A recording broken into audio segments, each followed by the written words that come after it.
Hollywood popular actor स्वराजंक new upcoming movie को नहीं आसिला गोटे नुआ अपडेट जानिबा आगरो वीडियो को गोटे लाइक करंतु एवं ए चैनल को फर्स्ट टाइम देखुछंती ताहले सब्सक्राइब करंतु।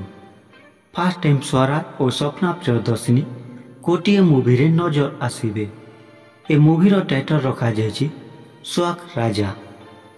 हॉलीवुड इंडस्ट्री रो blockbuster movie Bou Butu Bhuta movie रो डायरेक्टर जगदीश मिश्र स्वाक राजा मूवी को मध्य निर्देशना देउछंती।